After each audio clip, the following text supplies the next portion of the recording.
Depuis une dizaine d'années en France, le développement de la méthanisation agricole est une opportunité importante pour la production d'une énergie verte et locale. Mais ce procédé de production de biométhane n'est pas sans danger puisque de nombreux événements peuvent survenir. Ces événements sont de nature très différente. Ils font peser un risque à la fois sur l'unité de méthanisation agricole, sur les populations avoisinantes et bien sûr sur l'exploitant lui-même. Trois risques principaux existent lors de l'exploitation d'un méthaniseur agricole. Le risque de débordement et de pollution environnementale, l'incendie et l'explosion, et enfin l'exposition de l'exploitant à des substances toxiques et nocives. Déversement du digestat. Comme premier risque, on repère le déversement du digestat. Le débordement du digesteur peut ainsi conduire à une pollution du milieu terrestre et aquatique. Les conséquences de tels événements dépassent largement le périmètre de l'unité. C'est ce qu'il s'est produit en août 2020 sur la commune de Châteaulin. L'événement de débordement accidentel de digestat peut être associé à diverses causes non exhaustives. Une mauvaise manœuvre de vanne peut en être à l'origine. Des vannes de remplissage ouvertes en continu ou des vannes de trop-plein fermées risquent d'augmenter le volume de digestat dans la cuve. Des défaillances dans le contrôle de l'alimentation des intrants peuvent aussi être à l'origine de cette montée de niveau. La présence de déchets non dégradables dans le méthaniseur ou d'intrants trop chargés en substances actives sont susceptibles de créer de la mousse. La présence de mousse risque d'engendrer des débordements de digesteurs. Enfin, un mauvais état des installations peut aussi être à l'origine d'un déversement. La rupture de la membrane du digesteur ou l'affaissement d'une cuve peut conduire à un accident. Quels sont les dispositifs d'instrumentation nécessaires pour éviter une pollution ou un déversement? L'instrumentation nécessaire pour éviter les risques de pollution ou de déversement sont un asservissement à l'introduction des matières en niveau eau et la mise en place de mesures de débit en sortie de gaz avec torchage du gaz en cas de problème. Quels sont les contrôles que l'exploitant doit prévoir pour s'assurer de l'intégrité de l'exploitation? Ce qui est important, et ça correspond à une prescription réglementaire, c'est notamment de bien vérifier l'étanchéité de tout ce qui peut fuir, notamment les raccords à bride, des canalisations, les hublots, le regard du digesteur, les raccords au niveau des soupapes, par des inspections périodiques de vérification. Quels dispositifs de sécurité permettent de limiter les conséquences d'une montée en pression de l'installation? Cela se fait en termes de sécurité des procédés par des dispositifs ce qu'on appelle associés, donc des chaînes de sécurité qui sont constituées de 3 dispositifs de sécurité intimement liés entre eux. Donc d'abord la torchère, ensuite la soupape de sécurité du digesteur et puis le système de protection du digesteur qui va ensuite, si la pression augmente, générer l'éclatement du digesteur. Quels dispositifs de sécurité doivent être installés afin de limiter les conséquences d'un débordement? Pour réduire les conséquences d'un débordement, il faut absolument installer des cuvettes de rétention, des lèche-frites, dont les capacités sont au moins égales au volume du plus grand digesteur, la cuve du plus grand digesteur, et bien entendu vérifier régulièrement l'étanchéité de ces équipements. Si on ne peut pas faire ça, il faut prévoir un talutage ou mettre en place des bâtards d'eau et drainer le débordement potentiel vers un endroit prévu à cet effet où on pourra récupérer la matière. Incendie et explosion. Le biogaz et des poussières combustibles en suspension dans l'air peuvent être présents dans un espace confiné. Dans les limites d'explosivité, il est possible de former une atmosphère explosive. Si celle-ci est associée à une source d'inflammation active, elle peut générer une explosion et un incendie. Les sources d'inflammation peuvent être nombreuses. Des travaux par point chaud, la présence d'une surface chaude ou la friction mécanique, une étincelle électrostatique, un dysfonctionnement électrique ou un événement climatique comme la foudre peuvent être la cause d'une inflammation. La présence de biogaz liée à une fuite à l'air libre, à une purge ou à une accumulation de matière en décomposition peut générer une atmosphère explosive qui, en présence d'une source d'inflammation, peut engendrer un incendie. Dans quelle mesure est-il possible de produire un point chaud? Dans la mesure du possible dans ces installations, il ne faut pas produire de points chauds.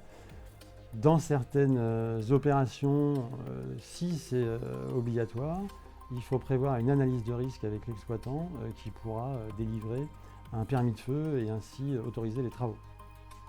Comment s'applique la directive ATAX dans les unités de méthanisation et quels en sont les apports pour la sécurité? En termes de réglementation ATEX, il y a deux réglementations qui s'appliquent. La réglementation dite sociale 99-92 CE qui s'applique aux chefs d'établissement pour assurer la sécurité des travailleurs au poste de travail vis-à-vis du risque d'explosion.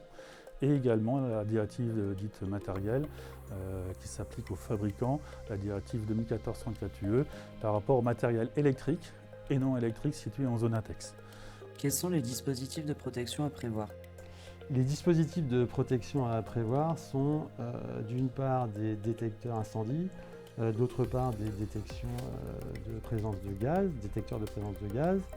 Ensuite, le personnel qui intervient doit être muni d'appareils portatifs de détection et bien entendu, tous les locaux à risque doivent être munis d'extincteurs adaptés aux situations.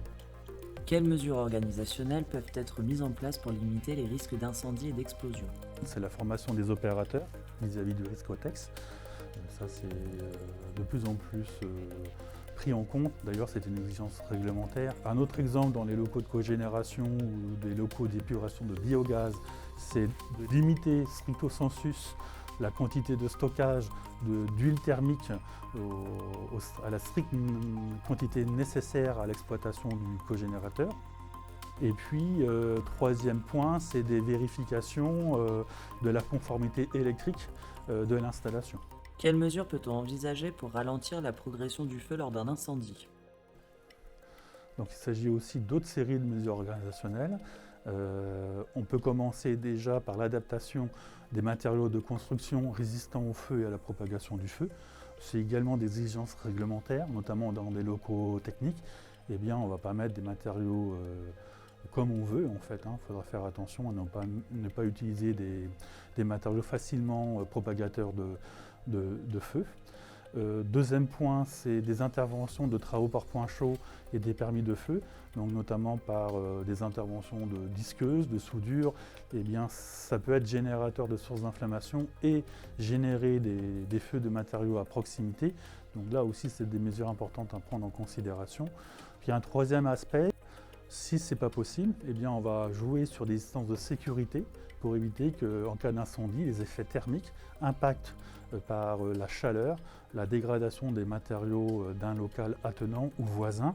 Et on va jouer sur distance de sécurité pour éviter d'avoir un effet d'impact par propagation.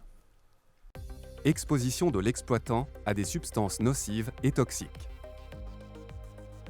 L'agriculteur méthaniseur introduit différents types de matières organiques qui se décomposent.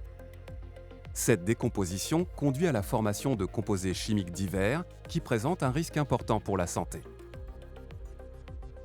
Par exemple, le sulfure d'hydrogène, qui est caractérisé par une odeur d'œuf pourri, en plus d'anesthésier l'odorat au-delà d'un certain seuil, est un gaz toxique pouvant être mortel.